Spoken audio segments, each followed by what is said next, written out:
Yung ibig sabihin ng komunyon. So, sabihin ng komunyon guys, meron siyang tatlong bahagi. Ano yun? Yung unang-una dyan is yung took bread.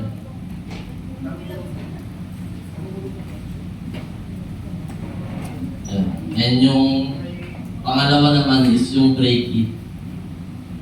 Break it. And yung lastly, Malinaw, Jim. Ang linaw. malabo. Malinaw nga.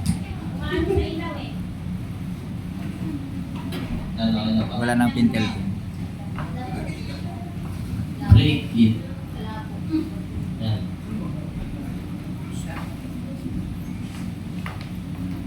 Break it and then give unto them.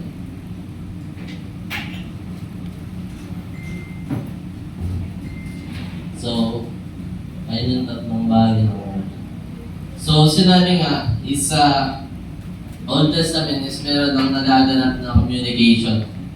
Communicate. So, ano yung nangyayari sa Old Testament? Kaninong communication ng kaninong pagitan sa nakakaalam? Na meron ng communication in the Old Testament. So, sa type pa lang ni Adam and Eve.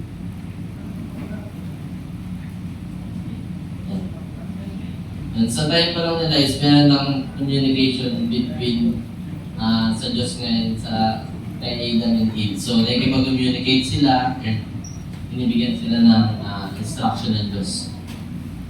So, sa Old Testament is meron ng communication and communion. So, ano ba yung ibig sabihin nitong tatlong to sa communion? Took bread. Pag sinabing took bread, ano ba ibig sabihin nun? Ibig sabihin, di ba, parang kinukuha mo pa lang siya. Ang ibig sabihin nga nun, dinitipid mo siya sa word. Yan, dinitipid mo siya sa word. And, nag-ano ka pa, nag-word reading ka pa. So, kumbaga, sa pasimula pa nga lang itong ito, binabanggit na talk bread. Sa pasimula pa lang siya. Sabihin nun, nagbabasa ka pala ng Bible, yan. Nagtitake notes ka pala, nakikinig ka pala. So, yun yung sinasabing talk bread. Kumbaga, kumukuha ka pa lang ng salita ng Diyos. So, ano yung sunod? Yung break it. Ano naman pag sinabing break it? Pag sinabing break it nga, pagtapos mong magbasa, anong dapat mong gagawin? Kailangan naman unawain mo. Unawa. Yan. So kailangan unawain mo yung binabasa mo, hindi lang siya basta babasahin mo lang na wala ka naman naiintindihan. Di ba marami nga sa mga Kristiyano ngayon na nagbabasa na lang, tinatanong nila bakit hindi namin naiintindihan itong Bible na to? So ibig sabihin nun, wala pang pangunawa. So ito nga yung pangalawang step nga, di ba? Kapag nag-umunyon ka is, dapat nga, binibreak it mo siya. Kumbaga sa katawan ni Kristo is, ito yung tinitipan na pinagpuputol natin yung katawan ni Kristo, di ba? And binabahagi natin ito. Yun nga. And yung lastly naman, yung give unto them, ito naman po yung nakikipag-sharing ka na. Di ba nga sa communion natin is nakikipag-sharing tayo tuwing communion. Yan, sharing. So, nakikipag-sharing tayo, ay yung ibig sabihin ng give unto them. Kumbaga, nagbabahagyan kayo, no? Kumbaga, sinasabi ito yung, kayo nagsaliksikan kayo sa isa. Nag-set up kayo, ganyan, nagre-recommend kayo sa isa. So, yun yung sinasabing give unto them. So, ano bang pinagkaiba nila sa pag-partake ng communion din sa atin? Ano bang pinagkaiba? Di ba nga sa iba nga is na ginagawa nila, nagpa-partake lang sila. Pero tayo yung ginagawa natin, nagpa-partake tayo, pero hindi lang siya partake. Ang ginagawa rin natin, nagpi-fellowship tayo, hindi nakikipag-communicate tayo. So, ay kung pinagkaiba nga, di ba? So, ang ginagawa nila, nagtitake lang sila, kumakain lang sila ng katawan ni Kristo, pinuminom ng dugo ni Kristo. Pero nga, di nila naiintindihan yung tinitake nila, yung pinapartake nila. So, doon tayo dako sa katawan ni Kristo. So, sa Exodus 12:8, sino pong pwede magbasa? Exodus. Tawag na lang ako si Brother Takit. Kervin. Basahin na rin po. Sundan niya siya. 12:8. At kanilang kakainin ang laman ng gabing yun na Amen. Thank you po. So, sinabi sa Exodus 12:8, pala yung namin dyan, rose with fire. So, ano ba ibig sabihin pag sinabing inihaw sa apoy? Sino pwede sumagot? Ano ibig sabihin pag sinabing inihaw sa apoy? Mag-interaction ako. Hindi ako naapoy doon. Sinabi niya, no? At kanilang kakain ng laman sa gabing niyaw na inihaw sa apoy at tinapay na walang libadura, kakain nilang kaulam ng mapapait na gulay. Yan, niluluto. Ano ba? Para malinis. Hindi pa sa ipakain. Hindi ba sa... Kasi brother din daw. Baka sa'yo, tuyo naman. Anong ihaw? Apoy. Hindi na apoy. Kakaroon ng paglilinis. Paglilis. Kaya po yung nilino kasi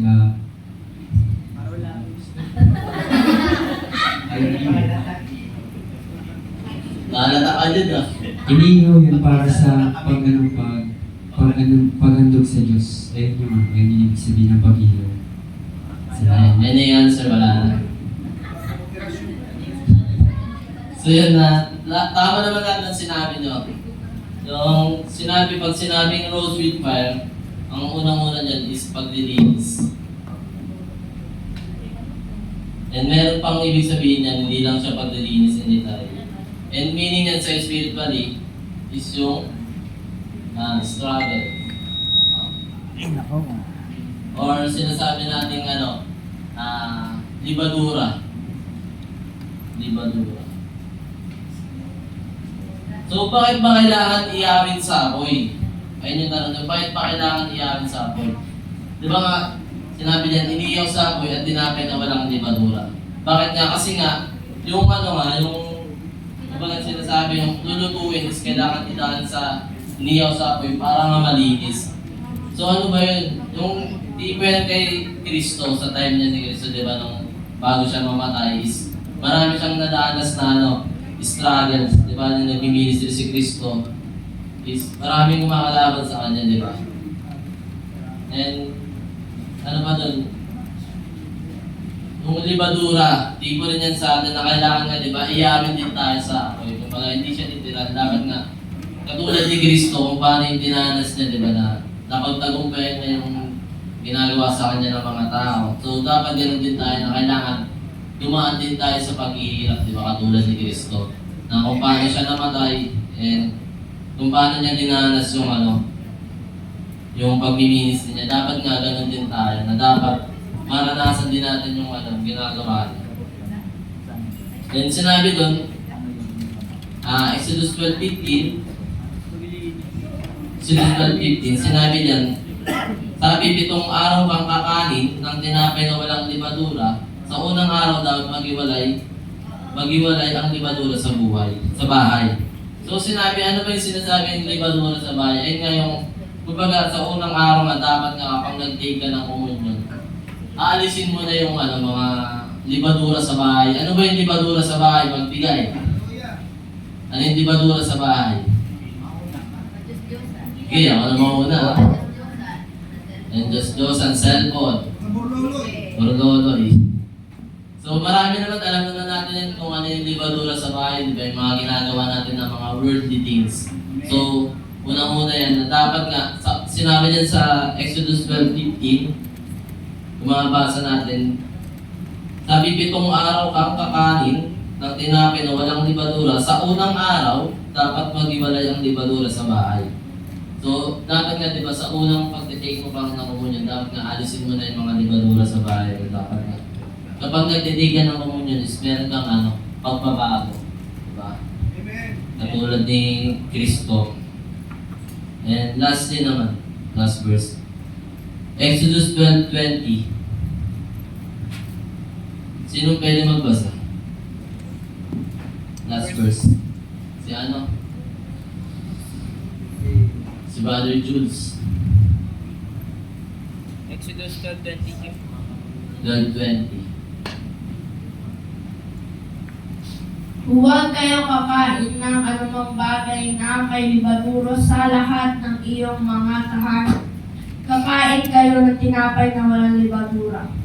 Amen. Napakalino na binanggit sa Exodus 12:20.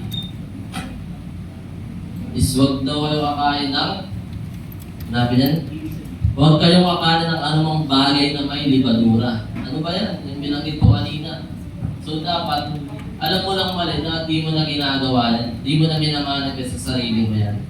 Dahil kaya di yan yung kakanin mo, di ba? Related din yan sa ano eh. Pagkabireyan. Yan, ito lang naman yung sagot yan eh. Dapat nga, di ka lang basta-basta kain ng naririnig mo. Dapat inuunawa mo rin, di ba? So dapat, dito lumalabas yung pagkabireyan mo eh. Kasi nga, pwedeng maging libadura yan eh, kapag kinain mo ng alam mong di para tama. So pwedeng maging libadura yan, pwede ka pang magkaroon ng kasalanan, pwede ka pang makadamay, di ba? So dapat nga, uunawain mo, sinabi nga, di ba, huwag kang kakain na may libadura, at